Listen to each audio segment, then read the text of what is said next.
Hello' viewers, মোৰ channel আদি পাঠলৈ আপোনালোকক স্বাগতম জনাইছোঁ।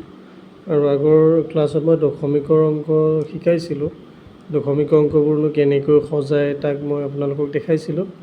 আশা কৰোঁ উপকৃত হৈছে। আৰু আজি আহিছোঁ মই ইয়াৰ পিছৰ অংশলৈ যোগ কৰা যাওঁ, এডিশ্যন। তাৰ কাৰণে যদি আমি উদাহৰণ এটা লওঁ, 2.63 18.149 32.5434 এটা যোগ কৰিব লাগে। মই আগতে কৈছিলোঁ এইটো দশমিকৰ বাওঁফালে এইটো কোৱা হয় ওৱানছ, বা অসমীয়াত কোৱা হয় একক। তেনেকৈ এইটো ওৱানছ বা একক, এইটো কোৱা হয় দশক বা 10।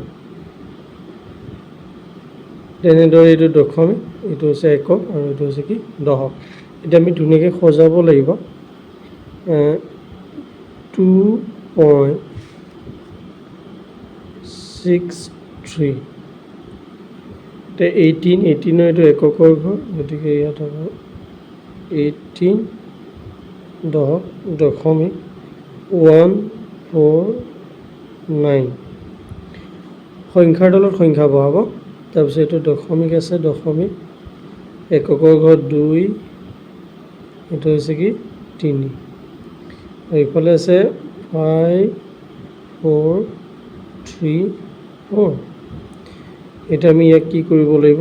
যোগ কৰিব লাগিব। তেতিয়াহ'লে আমি আগৰ ভিডিঅ'টোত শিকিছিলোঁ আমি শূন্য ব্যৱহাৰ কৰিব পাৰোঁ মিলাই ল'বলৈ। কোনো বিশেষ পৰিৱৰ্তন নহয়, একে থাকিব। আৰু এইটো যদি অসুবিধা পায় ইফালে শূন্য এটা দি ল'ব পাৰে, শূন্যৰ কোনো মূল্য নাই বাৰু, নিদিলেও কথা নাই। এতিয়া আমি যোগ কৰিম। 4 9 3 12 1 8 11 12 1 থাকিব, 7 12 13, ৰিমাইণ্ডাৰ 1 এক থাকি যাব ইয়াতে। এই ডেচিমেলটো নামি আহিব ইয়াতে। তেতিয়াহ'লে ইয়াতে 12 আৰু হাতত এক আছিলে কিমান হ'ব 13 1, তেতিয়াহ'লে 13 1 আছে,